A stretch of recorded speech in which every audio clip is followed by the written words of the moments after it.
A quiet Tuesday morning at Fairmont National Bank turned uncomfortable over something most people wouldn't even notice. $17. That was all it took for a respected bank manager to decide a tired-looking single father wasn't worth another minute of her time. Less than 30 minutes later, she found herself standing in the same marble lobby, watching executives rush through the front doors because the man she had dismissed was preparing to move $63 million out of the bank. If you believe in kindness and second chances, please like, comment, share, and subscribe to Kindness Corner 2.0. Outside, a light drizzle covered downtown Portland. People hurried past with coffee cups tucked beneath their jackets while buses splashed through shallow puddles along Jefferson Street. Inside the bank, everything looked polished and expensive. The marble floors reflected the bright ceiling lights. Fresh flowers sat on the reception desk. A piano version of an old jazz song drifted softly through hidden speakers. For Owen Mercer, none of those details mattered. He had barely slept. His 7-year-old daughter, Hazel, had spent half the night coughing. By 6 that morning, he had managed to get her ready for school with homemade oatmeal and half a banana because groceries had to last until Friday. He smiled while walking her to the school gate, but the smile disappeared as soon as she turned toward her classroom. Every dollar mattered. Ever since his wife, Nora, had died from an unexpected heart condition 4 years earlier, Owen had learned how to stretch every paycheck. He worked remotely as a senior financial compliance consultant, a job most people never understood. It wasn't glamorous. His clients were charitable foundations, universities, and nonprofit organizations that trusted him to oversee regulatory compliance and large financial transfers. The work paid well, but he refused to live beyond his means. Years of helping charities recover from financial fraud had made him cautious with money. Most mornings, he drove the same 12-year-old pickup truck. His jacket was faded around the cuffs. His shoes had been resoled twice instead of replaced. People often assumed he was struggling. Sometimes he let them.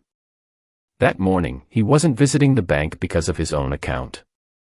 He had been appointed interim financial trustee for the Redwood Children's Health Foundation after the retirement of its longtime treasurer. Months of audits had finally been completed, and the foundation's board had voted to transfer $63 million to another institution that specialized in nonprofit investment management. Everything had been scheduled carefully.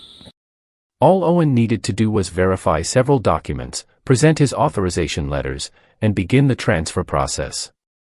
Simple. Or at least it should have been. He walked inside carrying a worn leather portfolio instead of an expensive briefcase. His umbrella dripped quietly beside the entrance. Near the customer service desk, a college student accidentally dropped a folder filled with papers. Without thinking, Owen crouched down. "Here," he said with a friendly smile. "You've got one hiding under the chair." "Thank you," the young man laughed nervously. "No problem." Small moments like that came naturally to him. At the customer service counter stood Veronica Hale.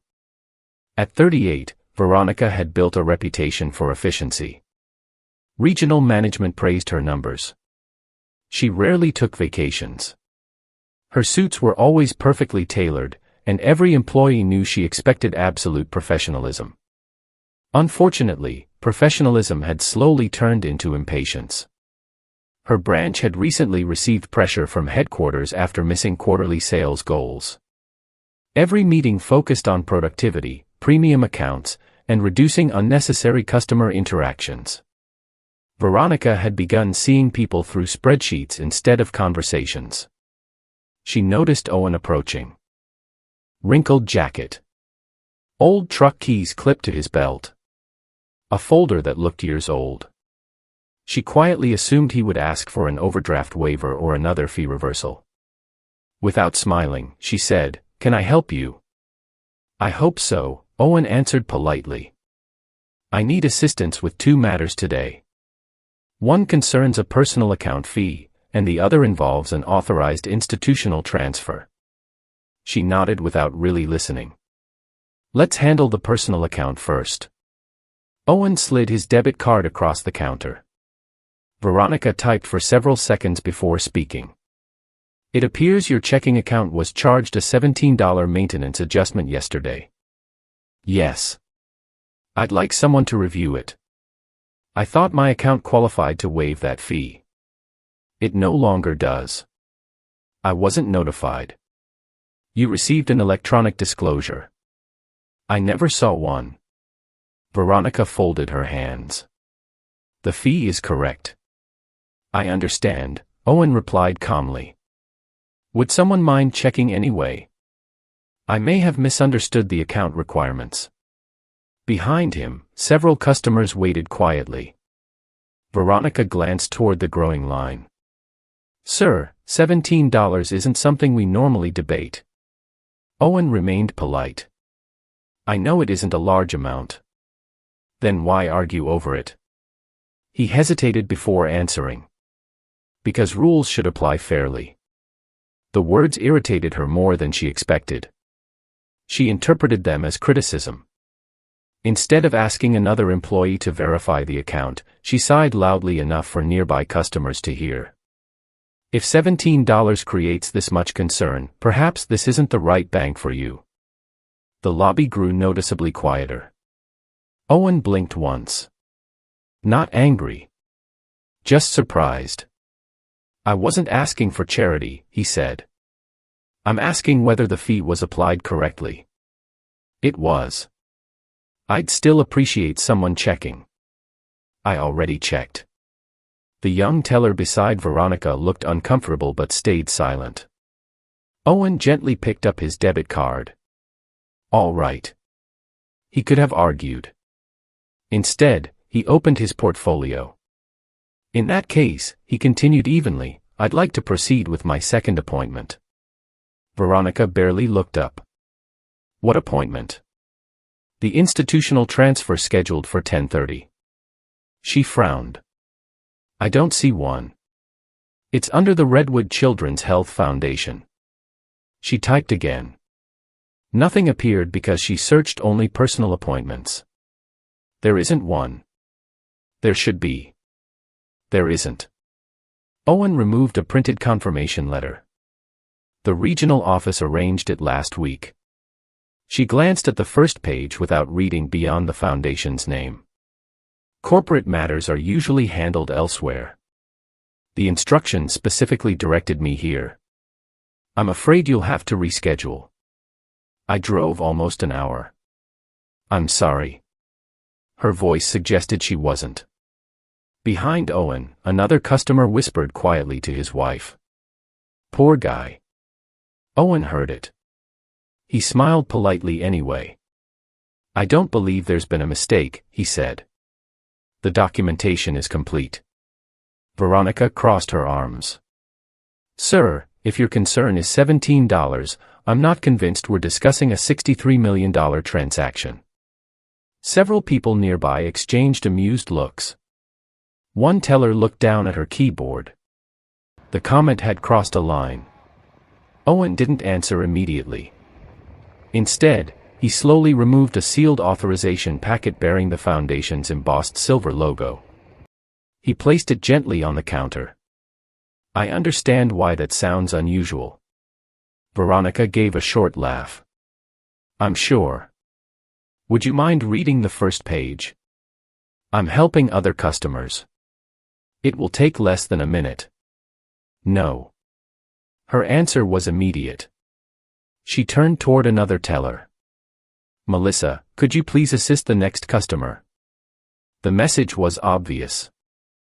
This conversation was over. Owen stood quietly for several seconds. No raised voice. No threats. No insults. Just silence. Finally he nodded once. Thank you for your time. He gathered every document carefully back into the portfolio. As he turned away, an elderly woman waiting nearby accidentally dropped her cane. Owen immediately bent down, picked it up, and handed it back with a warm smile. Take your time. Thank you, dear, she whispered. Veronica noticed the exchange. For a brief second, something tugged at her conscience. Then her office phone rang.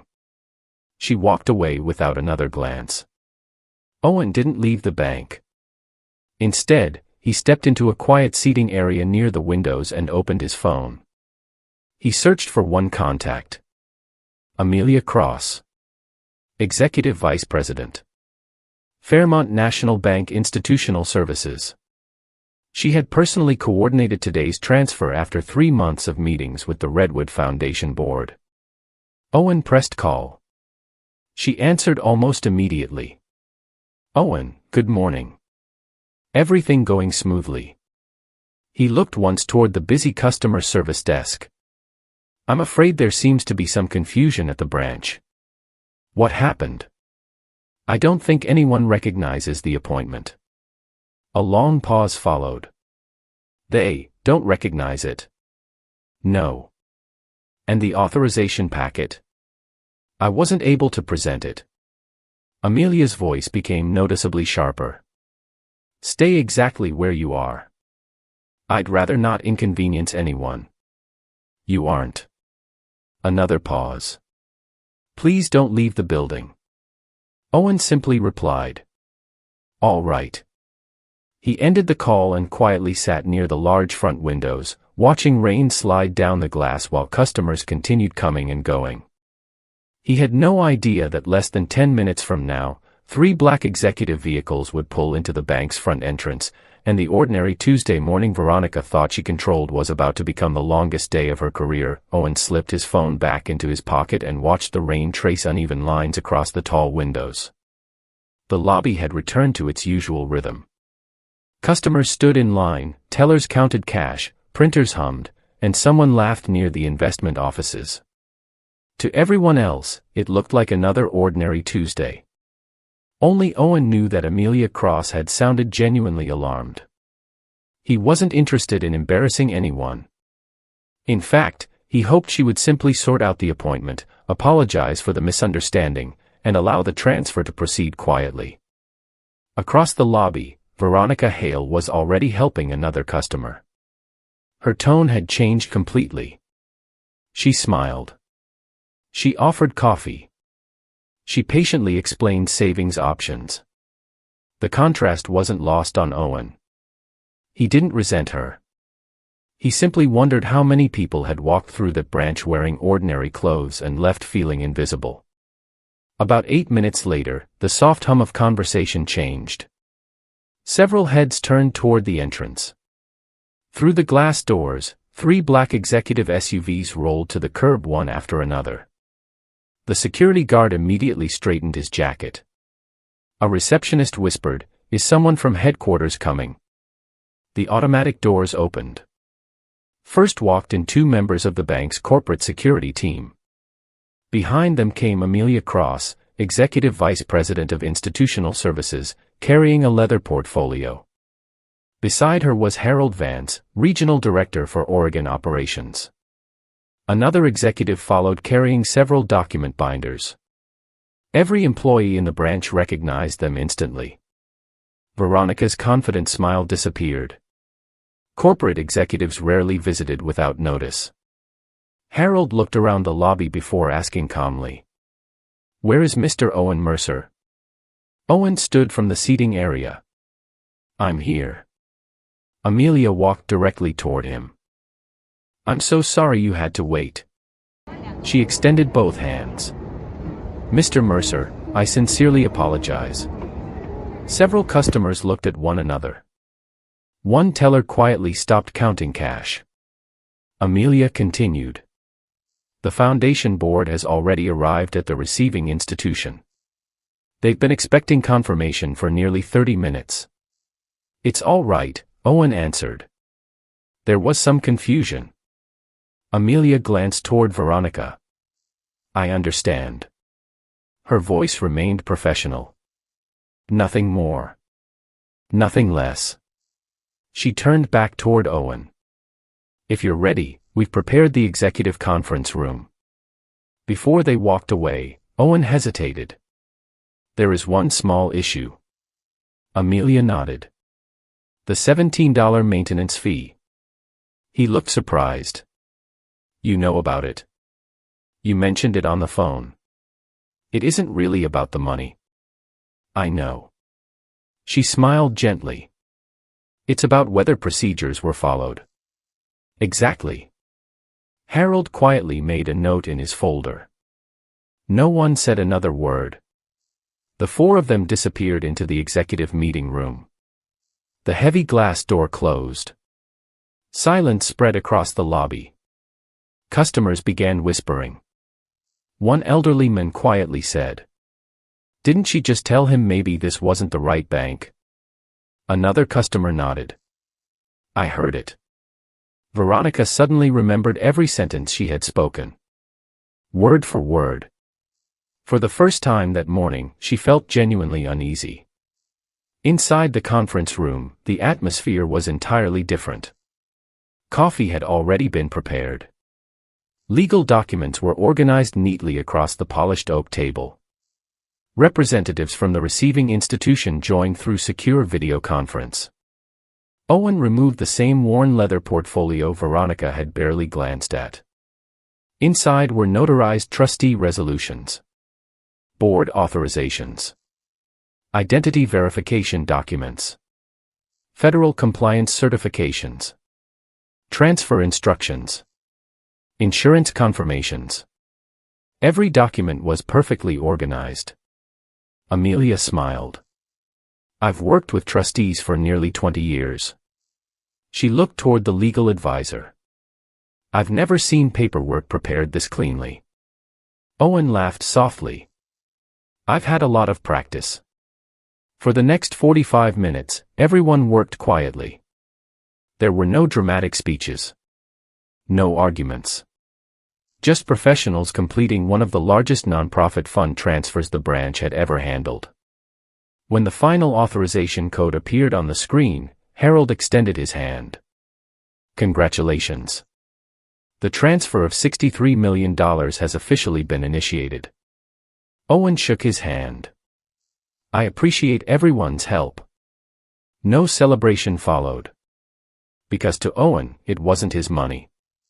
It belonged to thousands of children who depended on the foundation's hospitals, research grants, and treatment programs. Protecting it was simply his responsibility.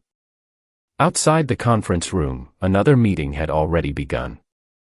Regional Human Resources had joined by video. Compliance officers reviewed security footage, transaction logs, appointment schedules, recorded phone calls, customer interaction policies. Veronica sat quietly across from Harold. He spoke calmly. No one is being disciplined because of a transaction. She nodded hopefully. He continued. This review concerns professional conduct. She swallowed. Harold placed 2 printed pages on the table. The foundation appointment was scheduled 6 days ago. She looked down. You searched only personal appointments. I thought. You assumed. He wasn't angry. His disappointment carried far more weight. He continued reading. You declined to review official documentation. You publicly commented on a customer's financial situation. You discouraged further assistance. You failed to escalate an institutional request. Each sentence landed heavier than the last. Veronica finally whispered. I made a mistake. Harold nodded. Yes. But the mistake wasn't misunderstanding paperwork. He paused. It was deciding who deserved respect before you knew who they were. The room became silent. Veronica stared at the table. She realized he was right. Even if Owen had truly been arguing over $17, he still deserved patience. Instead, she had treated him like an inconvenience. Nearly an hour later, Owen finished signing the final compliance forms. As he stepped back into the lobby, several employees quietly greeted him. One young teller hurried over. I'm really sorry about earlier. Owen smiled kindly. You don't owe me an apology. I should have spoken up. He shook his head. Sometimes it's hard to speak when your manager is standing beside you. The teller smiled weakly. Still. Next time, Owen said, just remember that everyone walking through those doors is carrying something you can't see. Those words stayed with her. Veronica walked slowly from the meeting room. Her eyes met Owen's. For several seconds, neither spoke. Finally she approached. I owe you an apology. You don't have to. I do. She took a slow breath. I judged you before I listened. I embarrassed you in front of customers. I treated $17 like it represented your value. Owen answered quietly. It wasn't about the fee. I know. It was about being heard. She nodded. I understand that now. He offered a small smile. I hope you remember it. She expected him to lecture her. Instead he wished her well. That somehow made the apology even harder. 2 weeks later, Fairmont National Bank completed its internal investigation. Veronica's employment was terminated. Not because $63 million left the bank. The foundation had every legal right to move its funds. She lost her position because investigators found a documented pattern of dismissive customer treatment, failure to follow escalation procedures, and repeated violations of professional conduct standards. Owen's case simply forced the bank to examine complaints that had quietly accumulated over several years. The decision hurt. But it wasn't sudden. It was the result of many small choices finally catching up. Months passed. Life returned to normal. Hazel's cough disappeared with warmer weather. She proudly finished second grade and insisted on planting tomatoes behind their small rental home. One Saturday morning she asked, Dad, why do you always help strangers? Owen smiled while tying tomato plants to wooden stakes. Because someone helped me once. When? The week after your mom died. He adjusted the garden string. I was standing in a grocery store wondering what I could afford. A man behind me quietly paid for everything. I never even learned his name. Hazel looked thoughtful. So, you keep helping people because of him? Partly.